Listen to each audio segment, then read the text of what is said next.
नमस्कार मंडळी. माझे काका बाहेर जॉब करत होते आणि ते काही महिन्यानंतर आमच्याकडे आले होते. जेव्हा आले तेव्हा त्यांनी खूप सारे सामान स्वतःसाठी आणि आमच्यासाठी सुद्धा आणले होते आणि त्यात काही महत्त्वाचे कागद पण होते. ते आले आणि आमच्याकडे थांबले, पण काही अर्जंट कामामुळे त्यांना दुसऱ्या ठिकाणी जावे लागले. म्हणून ती बॅग त्यांनी तशीच ठेवली आणि म्हणाले, मी येईल तेव्हा घेऊन जाईल, नाही तर अनिल म्हणजेच मी घेऊन येईल. आता माझे लास्ट इयर पूर्ण झाले होते आणि मी घरीच होतो. तर बाबा म्हणाले, ही बॅग तू काकाकडे घेऊन जा आणि काही दिवस राहून ये. मी त्यांना हो म्हणालो. काही दिवस झाल्यावर मी तिथे पोहोचलो. मला पाहतच काकू खुश झाल्या. त्यावेळी काका घरी नव्हते. नंतर काका आले, आम्ही बोलू लागलो. रात्री जेवणानंतर पण आम्ही फार गप्पा गोष्टी केल्या. काका म्हणाले, तू आला तर बरे झाले. आम्ही खूप दिवसापासून कुठे जायचं विचार करत आहे, पण आजी आणि आजोबामुळे जाऊ शकत नाही. आता तू आला तर आम्हाला जाता येईल. अशाच गोष्टी झाल्या आणि आम्ही झोपी गेलो. दुसऱ्या दिवशी एक बाई कामाला आली. ती सावळी होती, पण दिसायला छान होती. 2-3 दिवस आमचे बोलणे झाले नाही, पण मी तिच्याकडे पाहायचो, पण ती पण बघून दुर्लक्ष करायची. असेच काही दिवस निघून गेले, पण ती आपली कामे करून निघून जायची. म्हणून मी आशा सोडली आणि तिच्याकडे दुर्लक्ष करू लागलो. असेच काही दिवस जाऊन सुद्धा आमचे काहीच बोलणे झाले नाही आणि तिच्याकडे बघणे बंद केले.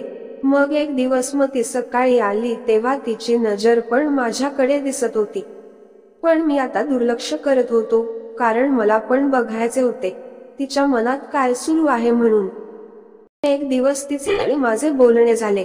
काकू मला सांगितले, घरात काय काय सामान नाही आहे असे तिला विचारून ये म्हणून. मी तिला विचारायला गेलो आणि तिने सांगितले आणि काका आणि मी नंतर मार्केटमध्ये गेलो.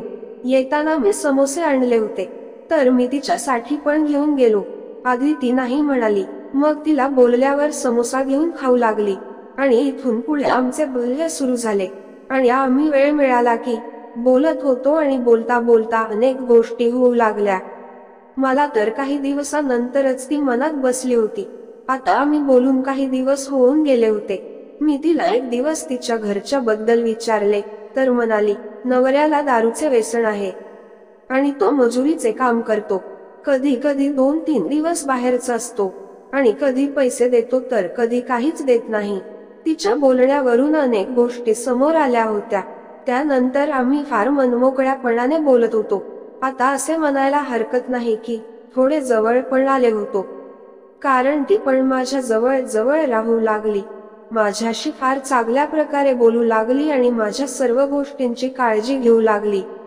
आणि एक दिवस काका म्हणाले, आता 2 दिवसांनी आम्ही बाहेर जात आहे, तर तू आजी आणि आजोबाची काळजी घे. मी त्यांना हो म्हणालो. 2 दिवसांनी ते निघून गेले. मला थोडी खुशी झाली होती, कारण मला तिच्या सोबत बोलायला वेळ मिळणार होता. मी आपल्या आजी आजोबा सोबत बाहेर बसून बोलत होतो आणि काही वेळाने ती आली. ती आल्यावर आतमध्ये गेली. नंतर काही वेळाने बाहेर येऊन विचारले, काय बनवायचे आहे जेवणात. आजीने तिला सांगितले आणि ती परत किचन मध्ये गेली. मी पण थोडा वेळ बोलून किचन मध्ये गेलो आणि तिच्या सोबत बोलू लागलो. आम्ही फार आनंदाने बोलत होतो आणि ती मला म्हणाली, आज तर तुला वेळच वेळ आहे बोलण्यासाठी. मी तिची खोड काढून म्हणालो, तुला नाही आवडत का बोलणे.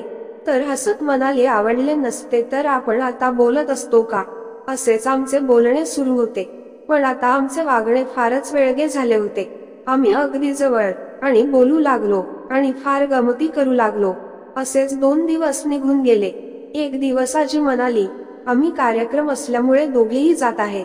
ती आली का तिला स्वयंपाक सांग आणि तू जेवण करून घे, आम्हाला उशीर होऊ शकतो. मी पण त्यांना हो म्हणालो आणि ते काही वेळाने निघून गेले. नंतर ती आली आणि मला विचारले, कुठे गेले आजी आजोबा म्हणून. मी तिला सांगितले आणि ती म्हणाली, काय बनवायचे आहे जेवणात. मी तिला म्हणालो, बस थोडा वेळ, नंतर बनव जेवण. तुला कुठे जायचं आहे का. तर म्हणाली, मला कुठेच जायचं नाही आहे. आणि आम्ही जवळ आणि बोलू लागलो. तो वेळ कसा होता हे आम्हाला समजले होते. तसेच आम्ही बोलता बोलता एकमेकात रमत चाललो होतो. माझा हा पहिला अनुभव होता, त्यामुळे मला तर फार छान वाटत होते. पण तिला या अनुभवाचा फारच उत्साह दिसत होता आणि जणू तिला याच अनुभवाचे वाट असावी असे वाटत होते. आम्ही त्यानं उपभोगलेल्या वेळात सामील होऊन आनंद लुटू लागलो होतो आणि फार चांगल्या प्रकारे वेळचा अनुभव घेत होती. असाच वेळ निघून गेला आणि आम्ही थांबलो. काही वेळाने ती स्वयंपाक करून निघून गेली. आता आम्हाला वेळ मिळाला की त्या अनुभवाचा आनंद घेऊन बोलत होतो. तसेच मी तिला अनेक गोष्टीत मदत करू लागलो.